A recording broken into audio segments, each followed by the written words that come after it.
We often also have students enroll here who started down a path, thought they knew precisely what they wanted, and encountered some kind of challenge to that, and now need to regroup and refocus.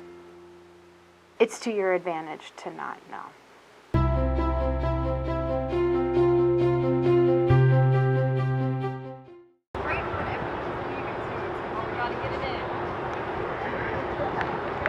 And so I thought it was a pretty easy choice for me coming into college. I was like, oh yeah, psych will be my major, no doubt. So I kind of went through a little bit of an identity crisis my sophomore year because even though I was loving all my classes, loving my psych professors, all of it, I didn't really feel like I could see a future in it. I was just kind of like, oh my gosh, what will my career be? I don't want to be like a psychologist, a therapist. I don't think I can handle that just because of who I am personally.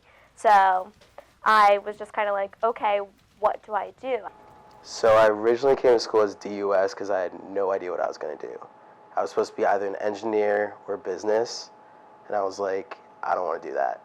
So then I went to econ because I was good at econ, got into econ 302, bombed the first two exams, and was like, I'm not doing this either.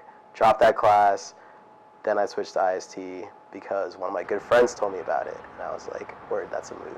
DUS is a unit for students who aren't sure what they want to major in, and who want to take some time before they decide. So our advisors their specialty is that they're a generalist, and so they know a little bit about every major that's offered at Penn State and can help students learn more about what those opportunities are, learn a little bit more about themselves and what they're interested in, what they care about, and then put those together into a plan.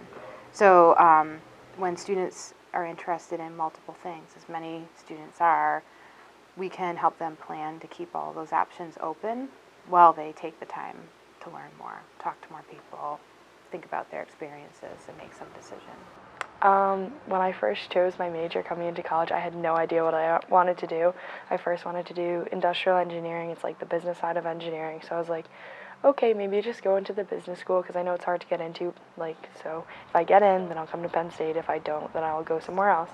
So I chose getting into the business school more of a priority than knowing if I wanted to do it. Well, I originally started at Penn State Harrisburg, and I started off as an English major, and I was taking 3 English classes at a time, and I sat there and I was like, what can I even do with an English major? I thought the only thing I could do was maybe be a teacher, and I didn't want to do that. And then I went to my advisor, and they were discussing different kinds of majors that were in the area, and they talked about communications. And I was like, okay, and she gave me a list, and she said journalism. I'm like, well, I do CNN has always been interesting to me, and I'm like, that could be an ultimate goal. There are some students who come to DUS pretty well decided and just want sort of a last confirmation before they move on. There are other students who come to DUS because they truly aren't sure what direction they want to go. And there's some emotion mixed up with that because you're supposed to know, right? So there's all these societal pressures. So it can be challenging for students to be undecided because there's so many pressures to know what you're doing. So one of the things that we try hard to do is help students understand that that's actually really normal, and help to harness that emotion to start then taking some action to do something about it. It's uncomfortable to not know. So actually students who are uncomfortable are much more motivated to do something. I'd say the biggest pressures is more or less it has a little bit of a bad look that you switch majors a lot. Because I know friends that have switched majors 2 or 3 times, and I know people who would look at that as they're not prepared for school or they're not doing well or whatever, things along those lines, but they just might have found different passions is the way I look at it.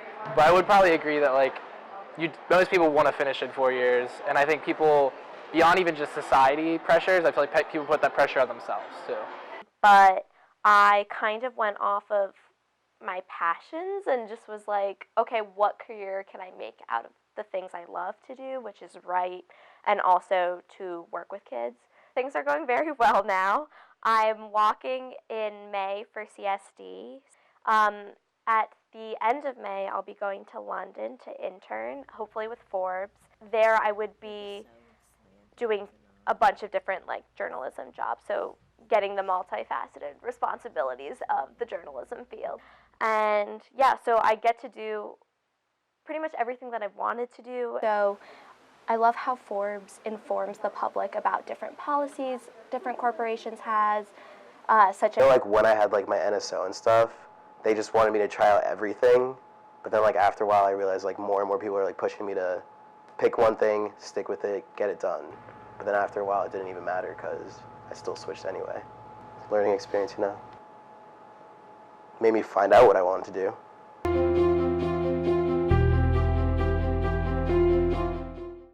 So sometimes the students who are the most sure but kind of uninformed about that decision are the ones we worry the most about.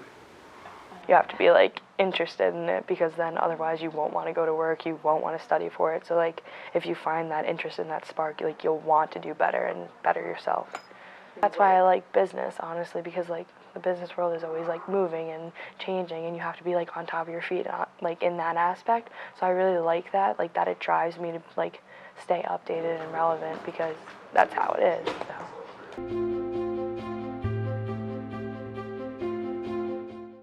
Want to change the major, that's fine, but make sure you know, like, take your time, because I've known people who've changed it 3-4 times and they still might not know what they want to do. So I think definitely go to your advisors, go to different advisors, don't just go to yours. Look up jobs that come from that major. So definitely like do more exploration instead of just going head on like, oh, this is what I wanted to be since I was a kid, because your mind's going to change when you grow. And definitely don't settle. I think people's passions are constantly changing, and I think people as individuals are constantly changing. Like if you look at yourself from the age 10 to 15, you're a completely different person. If you look at the age from 15 to 20, you're a completely different person. 20 to 25, only a couple years. Your whole aspect, the way you think, you know, your opinions on society, life, like literally anything, are always changing.